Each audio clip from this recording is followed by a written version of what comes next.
अनुग्रह लघु मनन में आप सबों का हार्दिक स्वागत है। आप सबों को जय मसीह की। मित्र, आज हम विचार करेंगे मरकुस रचित सुसमाचार, उसका 5वां अध्याय और उसका 22वां और 23वां पद। यहाँ इस प्रकार से लिखा है, और याईर नाम आराधनालय के सरदारों में से एक आया और उसे देखकर उसके पांवों पर गिरा और यह कहकर बहुत विनती की कि मेरी छोटी बेटी मरने पर है, तो आकर उस पर हाथ रख कि वह चंगी होकर जीवित रहे। मित्र, इस पद को शायद हम लोगों ने बहुत बार सुना होगा और सरसरी निगाह से पढ़ा भी होगा। ये उस समय की बात है जब आराधनालय के सरदार याईर की बेटी सख्त बीमार थी और याईर यीशु के पास यह निवेदन करने आया था कि यीशु उसके घर चले और उसकी बेटी को चंगा करे। वचन बताता है कि याईर यीशु से बात कर ही रहा था कि याईर के घर के लोगों ने आकर उसे समाचार दिया और कहा, गुरु को दुख मत दे क्योंकि बेटी मर गई है। मित्र, यहाँ हम देखते हैं कि लोगों ने याईर के घर से आकर समाचार दे दिया है कि बेटी मर चुकी, वो नहीं रही। अब कोई फायदा नहीं, समय निकल चुका है। लोग तरह तरह की बातें कर रहे थे।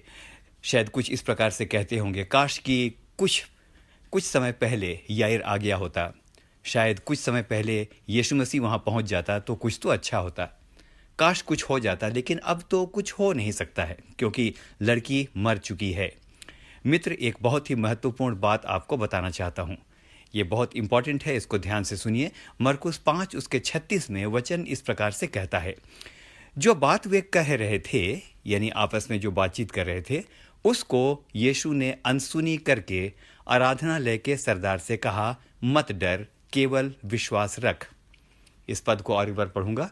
जो बात वे कह रहे थे उसको अनसुनी करके आराधनालय के सरदार से यीशु ने कहा, मत डर, केवल विश्वास रख। मित्र, इस पद में एक शब्द बहुत बहुत बहुत महत्वपूर्ण है और वो है अनसुनी। वचन साफ साफ बताता है कि लोग चाहे कुछ भी बात कर रहे थे, यीशु ने इन सारी नेगेटिव बातों की अनसुनी की।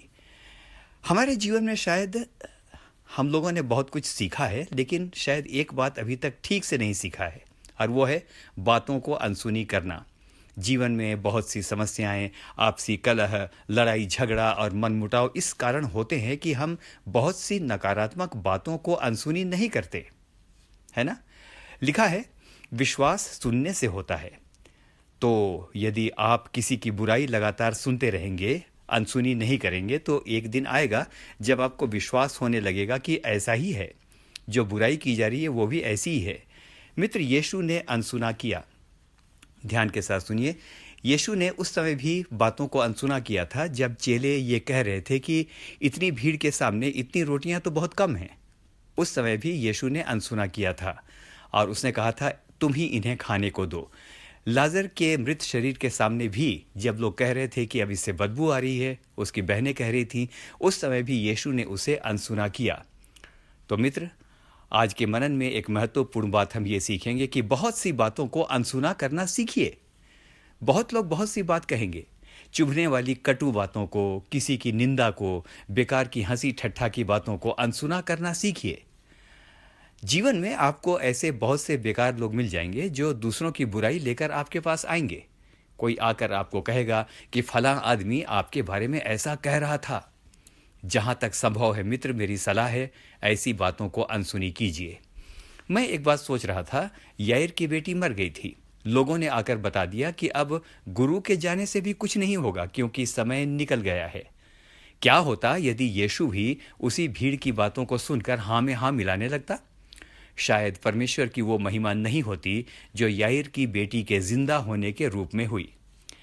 मित्र, अभी 2-3 दिन पहले मैं एक गढ़वाली हास्य लोक कथा पढ़ रहा था।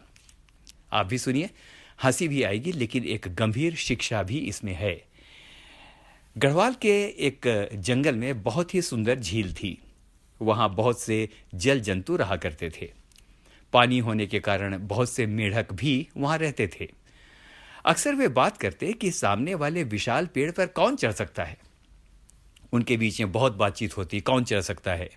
बहुत से मेढकों ने कहा कि वे चढ़ सकते हैं, लेकिन मित्र, होता यह था कि जैसे ही कोई मेढक कोशिश करता, सारे मेढक चिल्लाने लगते, नहीं होगा, नहीं होगा, इम्पॉसिबल, इम्पॉसिबल।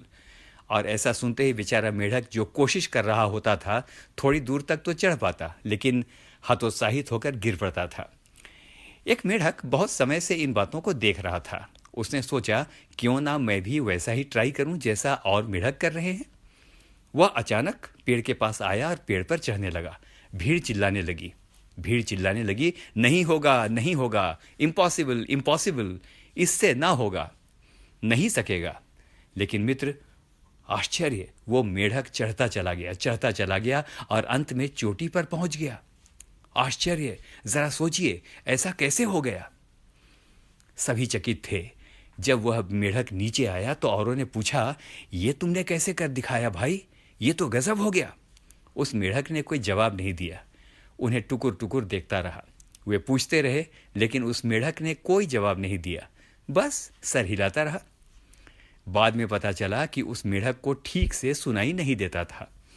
मित्र, जरा सोचिए, यदि वह इन्हीं नकारात्मक बातों को सुनता तो क्या सफल हो सकता था? ध्यान से सुनिएगा, शैतान हम पर कब्जा करने से पहले हमारे मस्तिष्क पर कब्जा करता है। शैतान की पहली युद्ध भूमि है हमारे कान और हमारा दिमाग। आज के दिन पूछना चाहता हूं मेरे मित्र, क्या आपके साथ भी यही हो रहा है? शायद लोग कह रहे हैं, अब आपका कुछ भी अच्छा होना मुश्किल है, समय निकल गया है, उम्र समाप्त हो गई है, मेडिकल रिपोर्ट आ गई है, अब आपके बच्चों के साथ कुछ भी अच्छा नहीं हो सकता, शादी की उम्र निकल गई है, बच्चे होने का समय चला गया है। मित्र, हो सकता है, मैं मानता हूं, हो सकता है कि समय बहुत ही निकल गया हो, लेकिन एक बात हमें स्मरण रखना चाहिए कि हमारा परमेश्वर समय के अनुसार नहीं चलता, वह अपने अनुसार समय को चलाता है। समय ने उसको नहीं बनाया, लेकिन उसने समय को बनाया है। यीशु ने अनसुनी की। मित्र, सुनेंगे, अब्राहम का समय निकल गया था। क्या कभी किसी ने नहीं कहा होगा, अब 100 वर्ष में क्या होगा? लेकिन उसने एक काम किया, परमेश्वर के सामने दीनता से बना रहा। समय निकल गया था, पर उसका समय आया। पहला पतरस 5:6 में वचन इस प्रकार से कहता है, इसीलिए परमेश्वर के बलवंत हाथ के नीचे दीनता से रहो, जिससे वह तुम्हें उचित समय पर बढ़ाए।